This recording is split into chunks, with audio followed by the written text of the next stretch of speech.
Okay,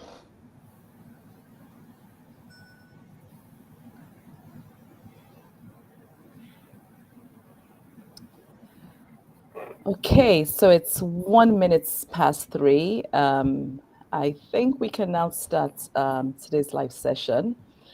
All right, so good afternoon, everyone. It is a pleasure to welcome you to this live Q&A session from the Aig-Imoukhuede Foundation.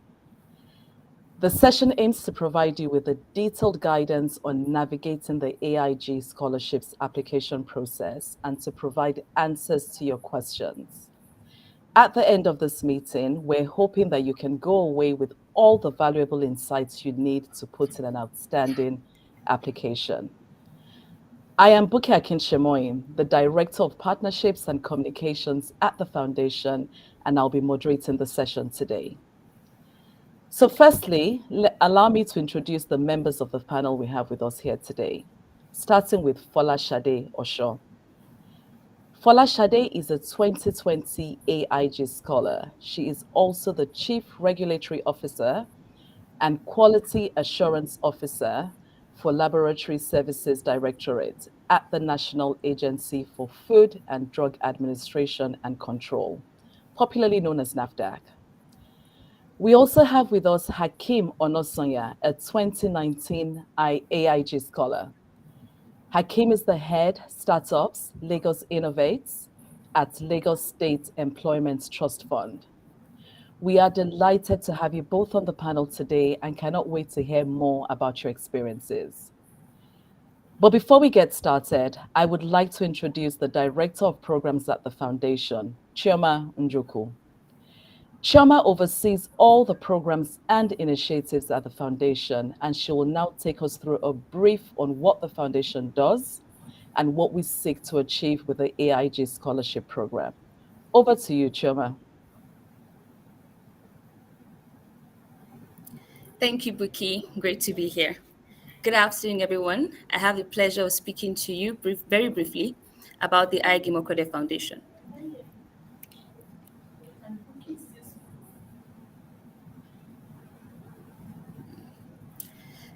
We are a philanthropic organization with a mission to transform public service delivery and increase access to quality primary healthcare. In summary, our work is solely targeted at improving the public service. I encourage you to please visit our website to see all the ways that we are making an impact in the public service. The link will be dropped in the chat very briefly. However, one of the very many ways we achieve our mission is through a range of capacity building initiatives targeted solely at the public service. An example of these capacity building initiatives is the AIG scholarships. To date, we have offered scholarship opportunities to 32 young Africans to build their knowledge, skills, and network for effective and sustainable public policy design, implementation, and impact monitoring.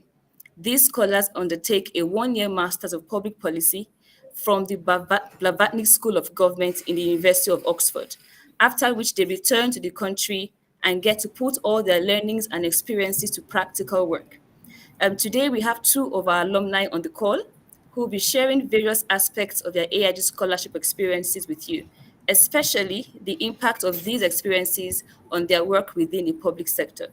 I look forward to responding to all your questions during and after this session and providing you with all the support that you require to succeed. Thank you very much. Over to you, Buki. Thank you, Chioma. Okay, so now let's get to the parts that we've all been waiting for. So just as a reminder, please do make use of the chat feature to ask our panelists any questions you might have. They'll be more than happy to answer. So my first question is for Fola. Fola, can you share with us why you applied for the AIG scholarships? Thank you very much, Buki. Good afternoon, everyone. I'm happy to be here. I'm happy to share my experience with you. So I applied for the AIG scholarships in 2019. And at that time, I'd worked 8 years in public service in the medicine regulatory space. And in the course of my work, I'd, observed firsthand, how government's well-written, intended policies, do not translate into the outcome that is desired. And one example would be early in my career, that was in 2008. I firsthand I experienced the national tragedy, tragedy, where about 80 children died because they consumed poor quality medicine. And that experience piqued my interest in policy, because if the policies that were in place were well implemented, you could have prevented that fatality or even reduced the impact. So since then, I had that interest and I decided to do a master's in public health first. And when I did it, it was good, it benefited me, but it wasn't quite enough to really understand some of the reasons why the policy practice, gap exists. So I came across the AIG scholarships and I must thank Hakim for that. He posted it on his social media and I sort of got to hear wind of it. And I saw that there was an opportunity to do a master's in public policy at Oxford. And when I was going through, the course content, it was like, this is something you would benefit from, in understanding and tackling policy problems. And then I went further to check the Aig-Imoukhuede Foundation, some of their vision, what really made them tick and, you know, roll out this kind of a scholarship. And I realized that their vision for, public sector transformation, raising change agents, really aligned with my own values, of passion for the country and having the opportunity to use our own capacity to address some of our challenges. So it was like a meeting of like minds. So I decided that, yes, this is a scholarship I should apply for. So I applied. Over. Thank you. Thank you very much, Fola. And I must say thank you, Hakim, for advocating for the scholarships and for the foundation. So, Hakim, my next question goes to you. Can you describe for us what your experience with the Ike scholarships application process was? Okay, thank you very much, Buki. Interestingly, I just while listening to the question, it just occurred to me that my application was 9 months. It was a 9 months journey, so it was almost like a full gestation period. That landed. Then I was giving birth to in Oxford in September 26th. Yeah, because I remember I landed in the UK on my dad's birthday, 25th of September. So it was a 9 months journey, an interesting one. But I think the application process for me was a distilling journey. So everybody wants to work with the government. Everybody talks about policy and what should be done. But the AIT application process helped me to distill a bit further on what mattered and why I wanted to do this. So it was a journey that took me into a lot of deep introspections. Okay, so why is this policy issue important at this time? Why do I want to solve it in this particular way? Because it had to be represented either at the interviews and also at the different in the different essays that we wrote. And just to point out that the application journey is basically two-pronged. One is the Aig-Imoukhuede Foundation application itself, and then the other is the application to the Blavatnik School of Government for a seat in the master's program. And both of them were basically there to first identify how passionate you are about a public service or about seeing a world that is better led, better served, and better governed. How knowledgeable are you about the policy issue that you are interested in, and what solutions are you bringing, and why is that master's degree right for you at that time? And I think I would end with the fact that beyond the application process, beyond the back the very quite intensive process. I think for art during my time, it was 14,105 applicants from Nigeria and Ghana, and I think five of us got in after 9 months of that grueling journey. But for me, the part that stood out for me was also the network of like minds that I got to build during the journey. So as us having a group for my own set of AIG scholars, we still kept a group of 25 of us that came together for the interview. And I must say that those guys, even if they didn't get it, were one of the best public servants and one of the best policy advocates that you ever find. So it's an interesting journey that makes you question and also give you that conviction about what you want to change, why you want to change it, and why this is the next thing that is important in your career.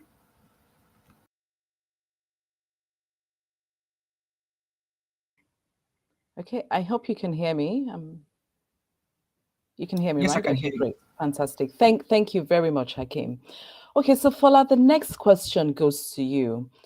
What are some of your personal reflections on the relevance of the modules that were taught to you during the Master of Public Policy course?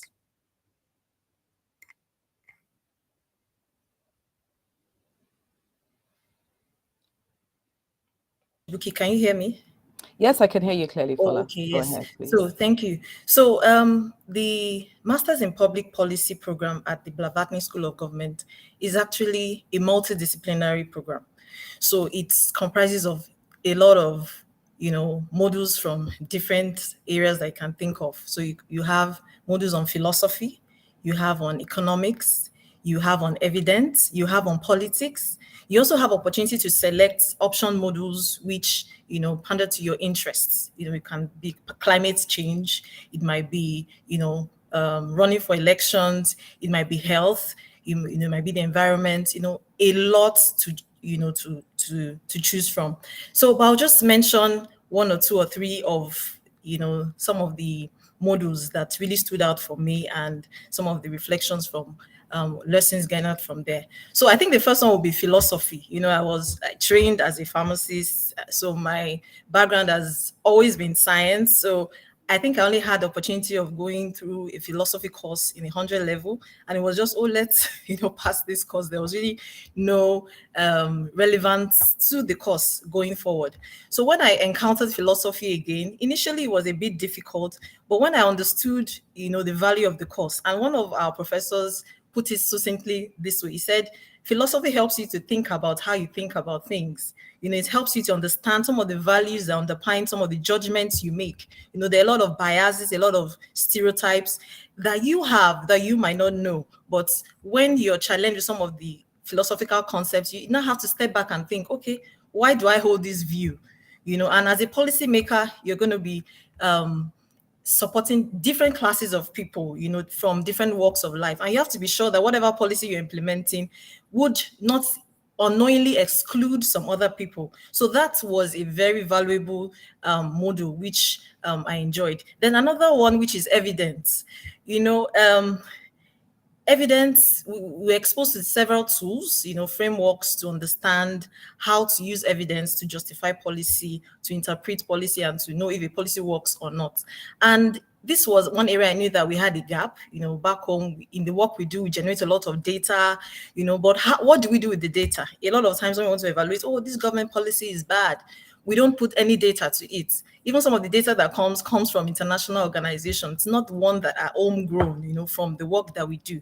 So the that particular course was like an eye opener of, okay, what data for whatever program we want to do, how are you going to measure data, and how are we going to use data to even justify intervention? And in my current work, that has been an area that has been very valuable. A lot of times we say, oh, people are not ready to collaborate. Give them the right incentives, give them data. Sometimes most times it trumps argument. So I found that course to be very, very, very valuable. And maybe another one I just want to mention because of our time was the policy challenge.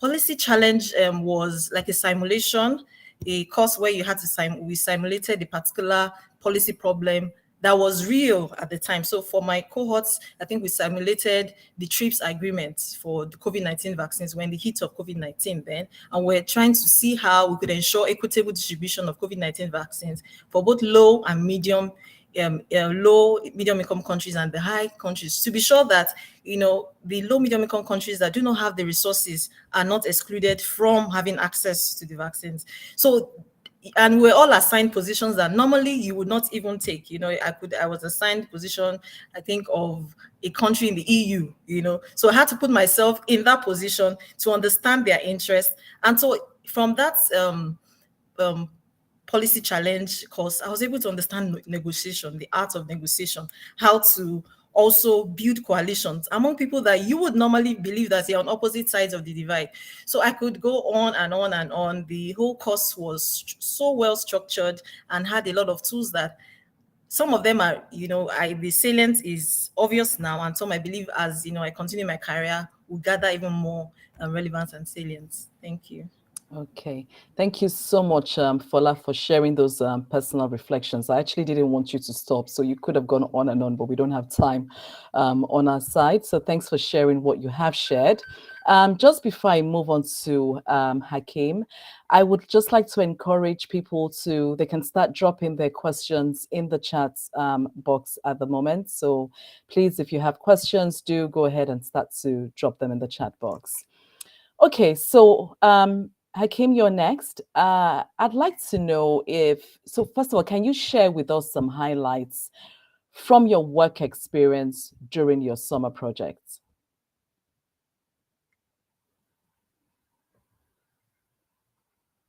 So Hakeem, I hope you can hear me.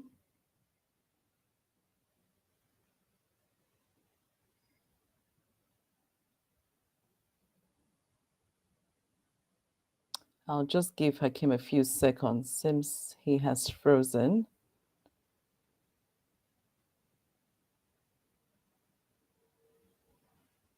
Okay, maybe what I'll do is I will come back to Hakeem on that question. Fola, sorry, if it's okay, I will just ask you the next question while we wait for Hakeem to reconnect with us, okay?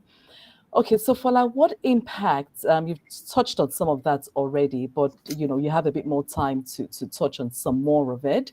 What impact has the program had on your career in the public service and your contribution to your organization? Okay, thank you very much, Buki. So, the impact of the MPP has been on different levels, So, I'll just mention one, especially as regards the summer project. Although Akim will be talking a little more about it much later, but just generally, the summer project was an opportunity after the taught course, a 6-week immersion in an organization or in a research to address a real life policy problem using the tools learned during the program.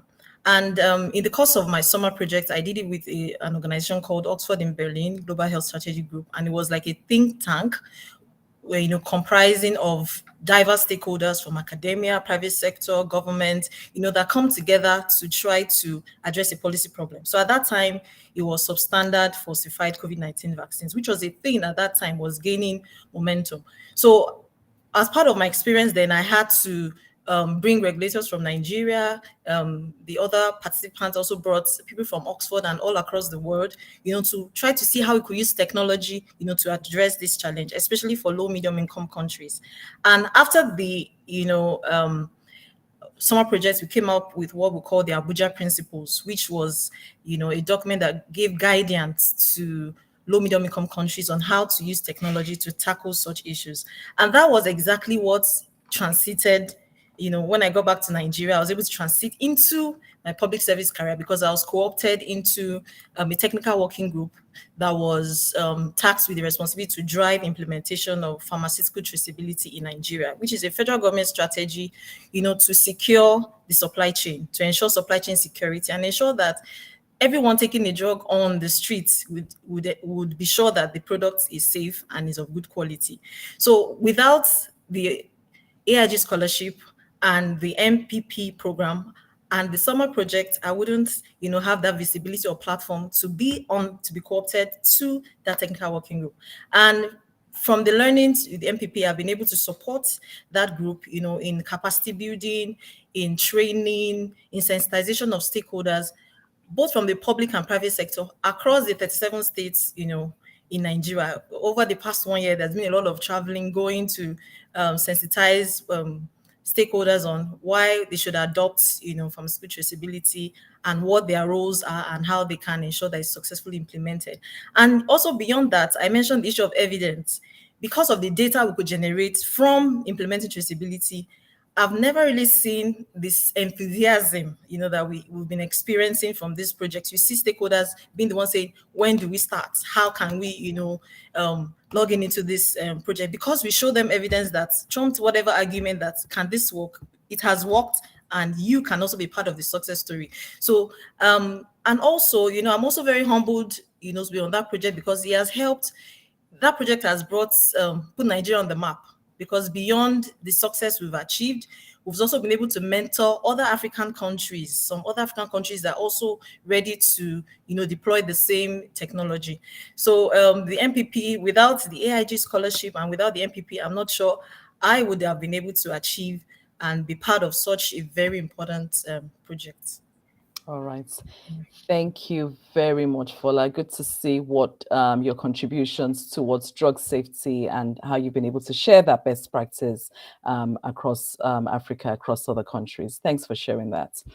Okay, so I believe Hakeem, you are back with us now. Can I just check that you're Yes, back? yes, I am. Yes, Fantastic. I am. So I'm just going to ask you a couple of questions that you're back with us. So first question is, can you share with us some highlights from your work experience during your summer project?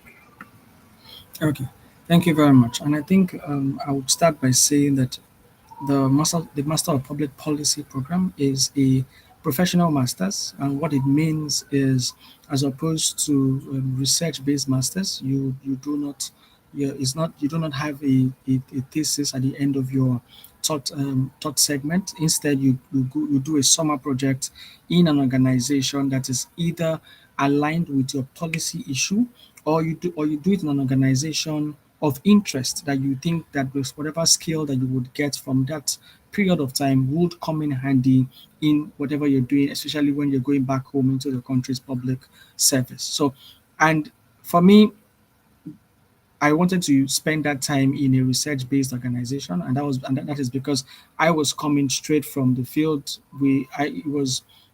My work before then was heavily implementation. We basically have a strategy and then we go straight. But the research part of my career had not been as strong as I expected it to be. So I spent that 3 months with the Overseas Development Institute, where I did research on the role of health insurance in ensuring that people do not fall back into multidimensional poverty, especially as one of the social security what do you call it, intervention that the government should put in place.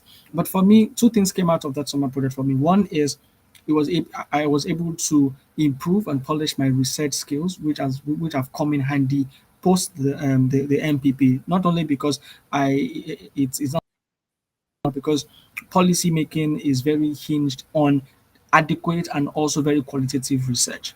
Two is that he has also helped me. He has also aided my journey in being a generalist, because the foundation of research that I had already that I acquired from that summer project, I'm able to infuse it in whatever field I find myself. Especially knowing that I went into the NPP as a health insurance expert, and now I am working in the tech space in the public sector, and that also then gives that I think which will be my final contribution to this is the Master of Public Policy program is one that makes you into a public sector generalist, and that is why I like what Fola said about while there are while there are while there are core programs that you're supposed to do, philosophy, economics, and the likes, you're also allowed to take what elective courses in areas that eventually spike your interest. But those core areas are areas that make you able to make policies irrespective of your level of technical knowledge. And like we're told, you don't necessarily not have to know everything to make a policy on an area. You need to have the rudiments of policy making and also be able to listen and take cues from the technical people around you. So the MPP makes you a generalist. You can then decide where you want to put it. And for me, I think I took the generalist part of it, and the research skills I took from the summer project was very keen, because it's the only reason why you can thrive in other areas beyond your comfort zone is the ability to generate data on those areas, which is hinged on research. Yeah. Okay. Thank you very much for that, Hakim. Good to see that the MPP was able to strengthen your research capabilities and also giving you that public sector generalist role. Okay, so just another question for you, Hakim. So why do you think the AIG scholarship program is vital to the Nigeria public service? Okay. Interestingly, that's that question. It's bringing back memories because that's one of the questions for Laudagi that we had to answer at some point in our scholarship journey. So anybody who is listening should please start answering that question in in preparation for when it comes back as an essay question. So one thing is very clear: if the economy of any country is going to thrive, you need a very vibrant private sector that is going to lead this in terms of investment, in terms of GDP. But what is usually not always said is to catalyze that private sector growth has to be an equally efficient and equally effective and equally prepared public service. Because you're going to what you call it you're going to go into a partnership with another with an organization in another country, for example, and you need your country to sign up on that partnership, and then you have to spend 3 months going back and forth in that agency. People in the agency don't even understand what the partnership is about, or then you then have to go through rigor and rigors just to ensure that they please sign it. You can imagine the effect of that on that partnership that would have brought in a lot of revenue, a lot of impact into the economy. So the impact of the AIG scholarship is to inject brilliant young minds into the public service, people who understand the importance of an effective and an efficient public service towards the growth of the private sector. And also, I think when Choma was talking about the fact that we now have 32 AIG scholars, it occurred to me that interestingly, I think we have 32 public sector avengers who in their respective areas are driving that change in their different MDAs and their different organization. What that means is that at the end, what that means is that there's going to be some intersection at some point, and then the kind of public service that we envision will then happen because everybody is infusing the principles of decision making in policy making that we've learned by our philosophy, the economics of policy making that we've learned in economics, the negotiation that has to happen between various MDAs and even between public sector and private sector into it. So I think this is important because we the public service now has people now has people that understand what the public service should be doing, how it should be doing it, and its strategic role in economic development. Because sometimes public service is not just issuing taxes and getting levies; it's being that catalyst for nation building and also economic growth. Okay, thank you very much, Hakim.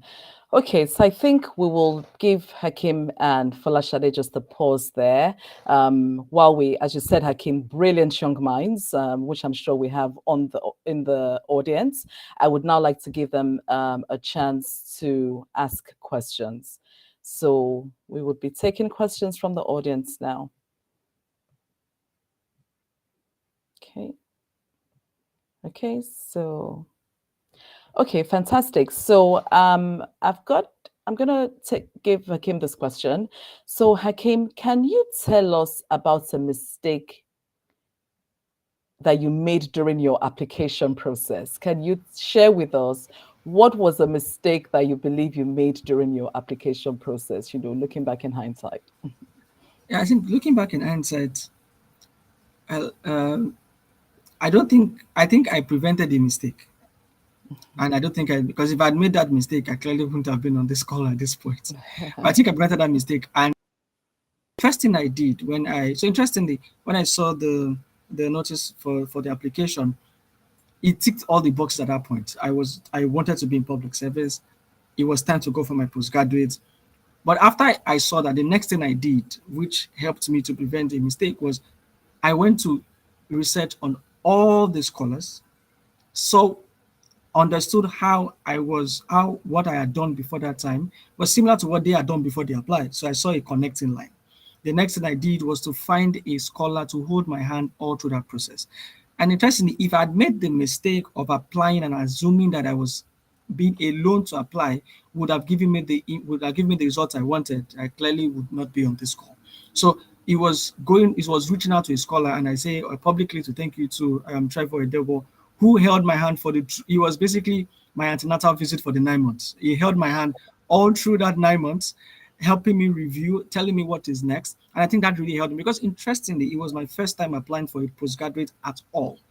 So imagine all of that context into applying into the very rigorous application process. I think I would have dropped off at stage 2. So it is yes, you think you understand, or you have that confidence in what the application process, or what AIG is trying to find. But please don't make the mistake of thinking you can do it alone. Reach out to, I'm sure a lot of the scholars will be willing to hold your hand, to review some of your submissions, and to help you in ensuring that you hit the right spot with your application documents. Yeah. Okay, thank you for that, Hakim. So I think it's clear you avoided mistakes because, again, going back to research, you were able to do your research and you were clever enough to find a coach to hold your hands through the application process. Thanks for that. Okay, another question here. I think I would put this to Chioma. So, Chema, there's a question asking, is there any age cap to the scholarship? And then the second part of that question is, can unofficial transcripts be submitted during application due to the tedious process of processing transcripts in schools? Just let me know if you want me to repeat that, Chema. Okay, thank you, Buki. So first question, there is an age gap between 25 to 45 years.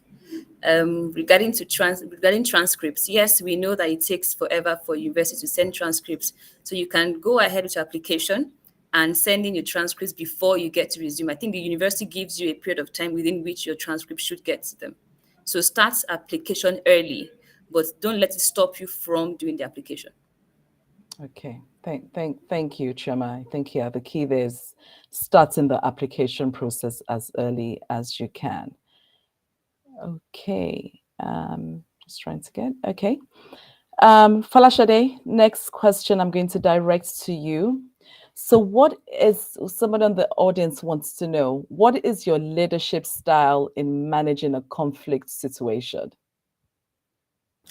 Interesting question. Yes. So I think we all have different personalities, and a lot of times, some of our personalities and our experience and backgrounds usually shapes and determines how our leadership style and how we manage conflicts. So I think for me, and I really want to appreciate the AIG scholarship for this, because as part of the AIG scholarship package, we had coaching and mentorship sessions. And for the coaching sessions, we had my cohort was the first, to pilot that intervention. We had monthly, after we got into Oxford, we had monthly interactions with certified coaches that, gave us the opportunity to, using the tools and framework for coaching, to identify some of our strengths, our weaknesses, and also some of the blind spots we have, and also use that to determine how to align with our future career. So before I went for the MPP, I felt, look, I had a very high level of self-awareness. But after I went through the coaching session, I was able to even understand myself better.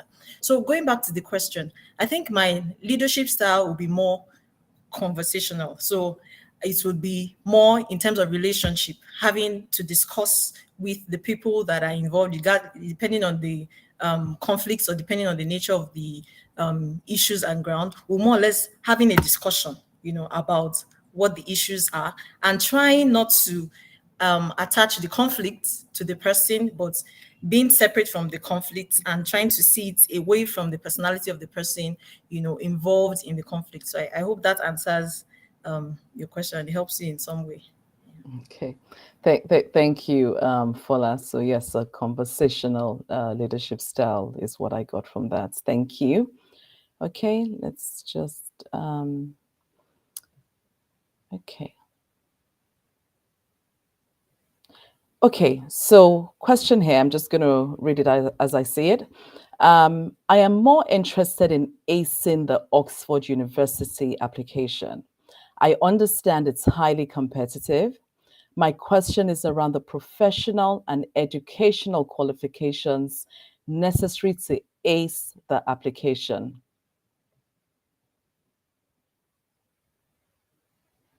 So I would, I'll put that to Hakim. Thank you. Okay. Thank you very much. So, interestingly, the AIG scholarship has been designed to help you is the Oxford's application, and that is because you most likely have a similar process before you apply. So let me give an example. You apply in August, September, and then you write essays, you go through certain what you call it interviews that is clearly preparing you for the BSG application process. So whatever essay you are writing, whatever what you call it document you're presenting, you most likely have done it be in the preceding what you call it application process before then. So they actually process it. And interestingly, as during our time, there's also a session where the foundation takes you through how to apply to the Oxford University. You have experts coming to tell you how to put in your essays together, what to look out for, and the like. So the foundation itself, as soon as you get to a point in the application, I think for us it was when we got to the 8-month stage, and the foundation invested significantly in ensuring that we're ready. And even aside that is that the preceding stages were almost already the same. Whatever essays you would have written is clearly a shorter version of what you would then write. And in terms of qualification or work experience, if you meet the qualification, if you meet the minimum requirements to apply for the AIG scholarship, you clearly have met the qualification and requirement to apply for the BSG application at the Oxford University. But be rest assured that if you get to I think we call it semi-final of the application process, you have what it takes to go head on with the Oxford University's application process. Okay, fantastic. Thank you for that, Hakeem. Okay. Just checking for more questions. Okay, so another question that's come up is, what are some of the unique benefits of being an AIG scholar that applicants should be aware of? What are some of the unique benefits of being an AIG scholar that applicants should be aware of? For this particular question, I'd like both Folashade and Hakeem to share their thoughts. So let's start with Folashade, please. Okay, so thank you, Buki. So I think the first unique benefits would be, the opportunity to access the Masters of Public Policy, at Blavatnik School of Government. So that's aside. Then, as part of the AIG scholarship package, maybe Chioma could even speak more to that. There are other areas of support that AIG makes available. So I mentioned one of it earlier, which was the coaching session. Then we also had opportunity, beside the coaching, we also had mentorship sessions, monthly mentorship when we go back to Oxford, and we had access to, I'm talking of highly accomplished individuals in any sphere of life. We're talking about in government, in banking, in the academia, and we had the opportunity for these ones to mentor us, for us to pick their brains, to share insights on, okay, what are some of the challenges they've had? How did they navigate their career path? And they were very instrumental to us, transiting back to our career after we finished Oxford. So it wasn't just about, oh, you've gotten the scholarship, okay, go and make your own way. But there was that constant guidance through the coaching session. And the coaching session, another advantage it had for me was it helped us to, after having an increased level of self-awareness, we're able to use that knowledge to chart our goals, like have short-term goals and long-term goals. And from those goals, some of those goals are really what guide most of what I'm doing as I speak now. So the coaching session, the mentorship, and the access to some of these highly accomplished individuals that could motivate us and also help us to know that whatever it is we want to achieve, we can actually make the impact, and they'll always be there to support us wherever I want to. So those are the two and the three main ones I can remember at the moment. So Hakeem, you can jump in or fantastic. Thanks, Fola. Yes, please, Hakeem. What are some? Let me just repeat. Yeah, do you want me to repeat the question, Hakeem? No, what don't are worry. Some of the, okay, go ahead, please. The flip side of being AIG scholars is that we almost think alike. So I had to cross a lot of my notes because I shared what I already wanted to say. But I think from my own perspective, one, for private sector, what do you call it, careers, if you have stamps like ex McKinsey, you have stamps like ex BCG on your resume, the sky is the starting point, and this is the same for the for the public service. If you have AIG scholar and an MPP grad on your profile as a public servant, the sky doesn't exist at a certain point. You clearly decide where the sky should be. So it gives you that leverage as a public servant because of those, because anybody interfacing with you knows that you've gone to the world's best university to get the world's best education, and you actually have gone through an AIG scholarship process that only admits 5 out of thousands of people across the continent. So that's one. Two is the effect of that. Also, then if I'm to plot a theory of change, that then goes into accelerated growth in the public service, because you then it gives you that edge compared to your public sector colleagues, because you come back a different public servant. You come back with with a different wiring to understand why we, and how do we ensure that impact is at the core of public service. Your stakeholder engagement is top notch, and also every MPP class is a very diverse cohort. I think in my cohort, we had 124 people from 50 different countries. What it then means is that I'm connected to 124 public service, what you call it, leaders, public sector leaders across the world. It is sometimes I go into partnership meetings, and they say, "Oh, hi, is Akim," and they're like, "How do you know Akim?" And he was my classmate in school. And actually, that part does improve. Like, yeah, I'm an AI just scholar. What do you expect? And they're like, so those kind of little shoulder part then comes in, because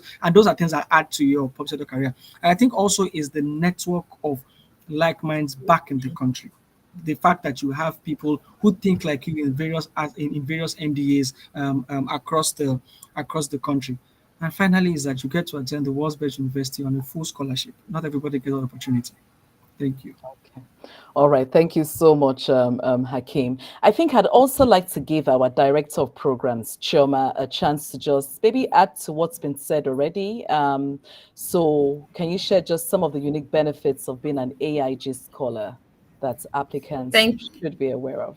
Go ahead, Chioma. Thank you, Buki. I think those who have experienced it themselves have given all the benefits that are possible, right?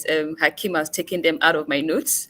And the only thing I want to say is while you're there studying, the foundation offers you very robust support system, right? You are part of an alumni of scholars, who have gone before you. You are part of a mentorship program, a coaching program. The foundation, we ourselves keep in constant contact with you, so you don't get to feel like a fish out of water. You're surrounded with a community of people that will help you through the entire process. Back to you, Buki. Fantastic. Good roundup, Chioma. Thanks for that. Okay, so another question from the audience is the academia considered part of the public sector? Fola, I would like to throw this question at you, please. Yes, so I think Akim mentioned that for his cohorts, there were 124 from about 50 countries. So for my cohorts, we had 105 too, from about over 50 countries and nationalities. And on that cohort, we had a lot of people from the academia. So some were already lecturers in the university, some were like almost professors as part of the MPP program. And so as long as the university is in the public sector, I think they qualify as, public sector, some of our federal universities or state universities. And I think the foundation can also speak more to that. Okay, thank you, Fola. Chema, is there anything else you'd like to add to that question? Is the academia considered part of the public sector? Yes, Fola is correct. The academia, if you work in academia, I'm sure the government pays your salary. So definitely you're part of the public sector.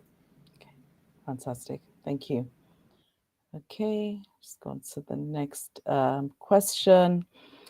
Okay, so next question here is, what are the expectations of an AIG scholar upon completion of the MPP? Trevor, I'd like to throw this to you, please. What are the expectations of an AIG scholar upon completion of the MPP? Thank you, Buki. Upon successful completion, first thing, return to the country. Resume your position at the public sector. Usually, when you return, you would have a briefing session, with your authorities, and we are planning that with the head of service, the permanent secretaries who oversee and supervise your direct MDA. You have a reporting session where you talk about your experiences and do a report. And then, of course, most importantly, begin to put in your learnings and your experiences to use to work, where you find yourself, and be a change agent. Don't don't return like you never left, right? You've spent 1 year learning and having an entire mind shift. Come back to the system and make the system better. Okay. Hakeem, please, you can also put in one Yes. or two things as your experience has taught. Yes. Go ahead, Okay, Hakim. thank you very much. So I think beyond what the foundation expects of the scholars upon return is also, okay, you have to experience it to understand it. It's also the burden of public sector reforms that you come back to Nigeria with. It's a big burden that you come back with. So even before the foundation reaches out to you, you already start charting your way to Nigeria's prosperity because you've not only learned what it means for a country to be better led, better served, and better governed. You've also been able to mingle with people who have led that development in their countries. So you have classmates who have been part of certain reforms. You've learned from them. You've learned from their mistakes. So beyond what the foundation years expect you to take certain points when you come back, but one thing that happens is you come back with a burden. You almost get to the airport and start running to the office because a lot has to be done to transform the public sector, and you've soaked in a lot of experience, a lot of engagement to help you ready to do that. Fantastic. Thank you. So what I'm hearing is Jackpot is not allowed. We're expecting you to come back and be a change agent and do everything you can to transform for public sector reforms. Fantastic. Okay, so I'm just going to round off here with just one question, but it's a question I'm going to ask Hakim and Fola. So, Hakim, Fola, what are your final words to our current and future applicants? What are your final words? So, I will start with Fola, please. Okay, so for the future, for our current applicants, I would advise you to take this opportunity. You know, the Aig-Imoukhuede Foundation is one organization that is deeply committed, to public sector transformation. This is not an organization that just likes to throw money at a problem, but have that commitment, and they're ready to walk you through to ensure that you become that change agent. So this is an opportunity, you've come across it. All that you need to do to ensure that you ace this, to get this scholarship, invest in it. Just as Akim said earlier about him reaching out and taking reaching out to others that have gone ahead of him, just to know what he needed to do. He did that for me too. He was like my coach throughout the application process. At every process, I'll call him, oh, I've done this, and he said, okay, this is the next thing, this is what to watch out for. So don't take it for granted, just leave it. Okay, it's an application, just do the application, write the essays without commitment. Invest time where you need to invest resources. For instance, where you need to do an aptitude test, invest in doing the practice tests, so that you're sure that you're prepared, to ace that particular stage. Also, do a lot of research. This is the time, I'm seeing a lot of questions on, okay, what's the link to to apply, what's the MPP course content like. Go online. There's a lot of information on the school's website. Go online to read what the program is really all about and how will it, link to how will it help to impact the impact that you intend to achieve in Nigeria. So I also want you to also, for your essays, try to tell compelling stories. We all have our experiences. Just put a story around it and project the importance of what you've been through, and then just generally give it your best shots. And I wish you all the very best in the applications. Thank you, Fola. Thank you very much for that. And Hakim, what are your final words to current and future applicants, please?